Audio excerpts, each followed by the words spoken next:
Hello once again, everyone. So today's a bit of a different video. I wanted to explain a concept that isn't necessarily something I've come up with per se. I'm the only one to give it a name, this sort of name. But what it is it's a way to recognize certain kinds of fencers. Now this can apply to a bunch of different contexts. It can apply to every weapon that you're going to pick up, some more so than others, but in general, it's just we have four aspects. We have catching, we have covering, we have thrusting, and we have cutting. So two defensive actions, two offensive actions, and you can combine them together. Now the two archetypes that you're going to be coming across the most are going to be catcher-cutter and cover-thruster. Now to illustrate this point, Jake is here to help me, and he's using his lovely Sciabona, and I'm using my side sword. This can apply to any weapon, but because these both cut and thrust almost equally in the way they're used, this is a good way to illustrate it. So what do I mean by catcher-cutter? What that means is that the person who's going to be using these is looking for either percussive parries or just flat, hard blocks. So for example, if he throws a cut at me, what I'm looking to do is catch, to stop it, right? Usually with a little bit of movement at the same time, and then fire back with a cut of my own. And that can look like a bunch of different things. So for example, that was a static cut that rolled off of it. I could be going for example, if he cuts me, right? I could expulse it, then come in. There's a bunch of different things. Usually you'll see false edge expulsions with these particular weapons. Just generally things along those lines. You want to catch hard and then cut back. Now what's nice about it is that it's very safe, right? He cuts at me, I take a full tempo to defend myself and a full tempo to attack, right? Of course that means that he has the same equal tempo back. And if two catcher-cutters are fighting each other, you'll end up having a back and forth which usually looks a bit like this, right? And we go back and forth until one of us changes. Now we can start attacking different areas, but as long as both people are avid about using their good distance and movement, that fight can go on for quite a while, right? Cover thruster, on the other hand, is someone who's seeking usually a bind. They're going to control the weapon, then they're going to launch a thrust in. So what that would look like is, for example, if his sword is more extended, right? I'm going to first seize the weapon with my own, creating an overbind or some other advantage, and then fire through the thrust. Now in this case, I'm leaving the bind because I've already made my cover. If he's more centralized, I'll even thrust along that bind. And that can look like a couple different things. This type of person usually wants to fight from extended positions, and if a cut does come in, what they'll usually do is they'll first seize it with a cover, and then move into a thrust. Now that's still a catch almost, but it's meant with angle. Whereas a pure catch is going to be, he cuts at me, right? I'm just putting the sword betwixt he and I, and then I'm launching out with a cut. A cover is meant to be a bit more of a bind. So when he cuts at me, I'm seizing this first, making sure I have it, and then taking the simplest route possible. Now, why thrust instead of cut? Well, we'll get back to that again in a moment, but it's usually when you're seeking cover, your tip ends up on the center line a lot more, thus thrusting becomes the most natural form of defense. Now both of these archetypes are unique, right? They often fight against each other. You'll see a catcher-cutter going up against a cover thruster, and usually it's whoever switches their game ends up on the back foot. So for example, if I'm a cover thruster, but every time I try to seek, he just goes around and cuts back at me, I end up having to drop into the catcher-cutter mindset. Or alternatively, right? Maybe he's someone that's always trying to cut around me, but I just doggedly keep that center line, and no matter what he does, I'm always controlling his weapon so he doesn't get the ability to launch his cuts that he wants.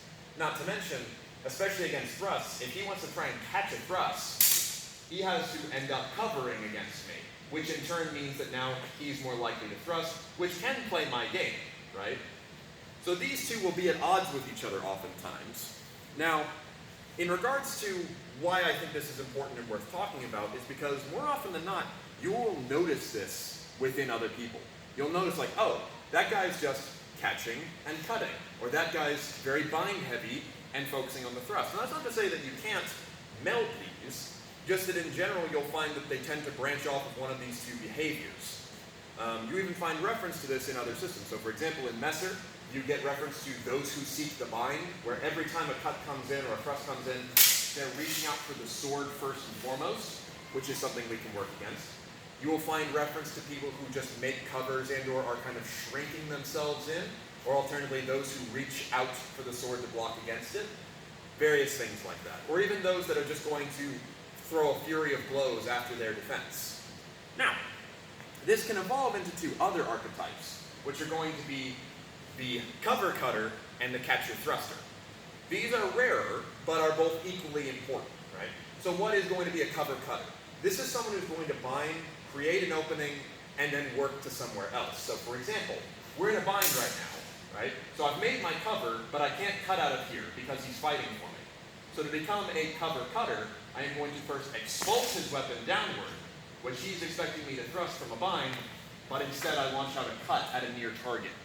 This can be a couple different ways. Usually you'll see this in regards to out here and then around, something along those lines. And just general sort of areas like that. Some strikes, especially in longsword, very much look like this, where you will first push down and then cut from very high up.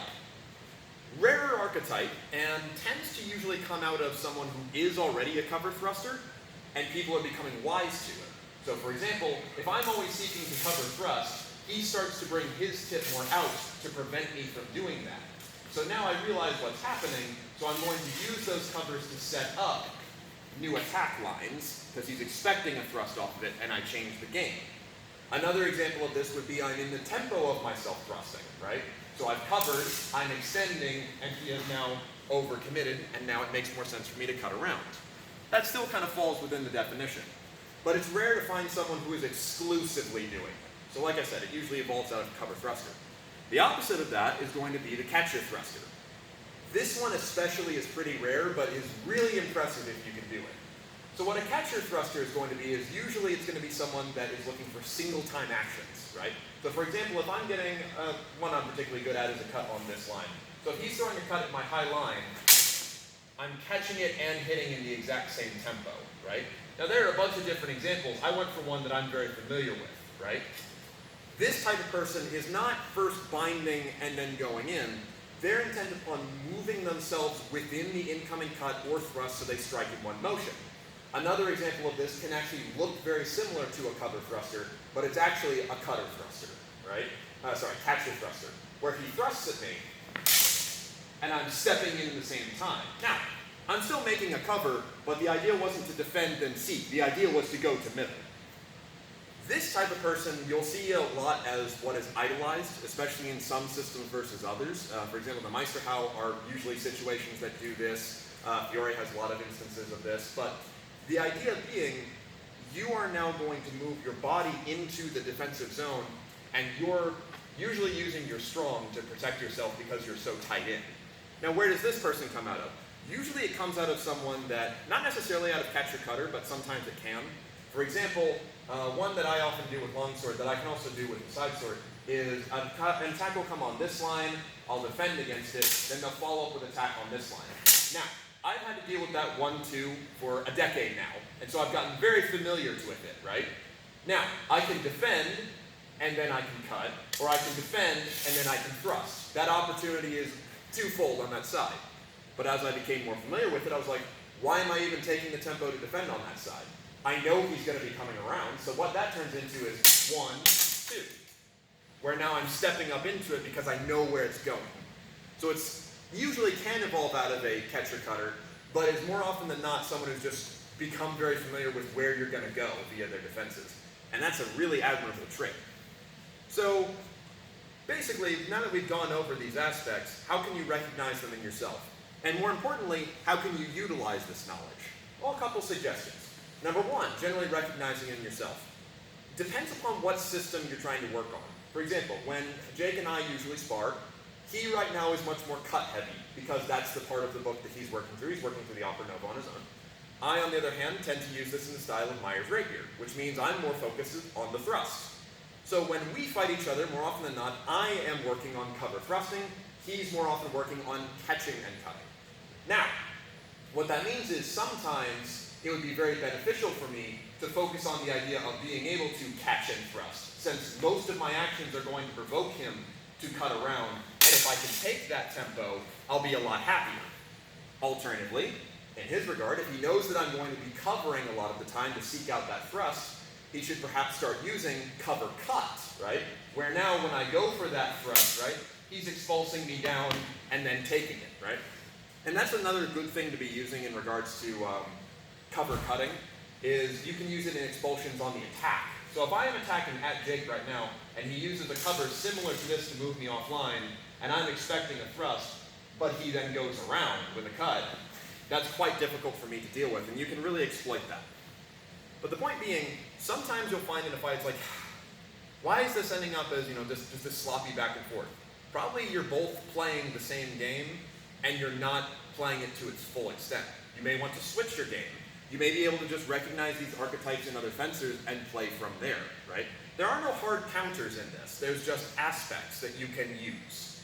But otherwise, that's going to be a general overview of catcher cutter and cover thruster and what they might evolve into, right? I recommend that you should be all four, right? As in all things, it's usually a good aspect to have, not just in the middle, but to be able to be an extreme. But otherwise, thank you very much, Jake. And I hope that was helpful for you guys. Like I said, you can transfer it to pretty much any sword system you do. Some, of course, emphasize some aspects more than others, but otherwise, we'll be going over some other techniques another time.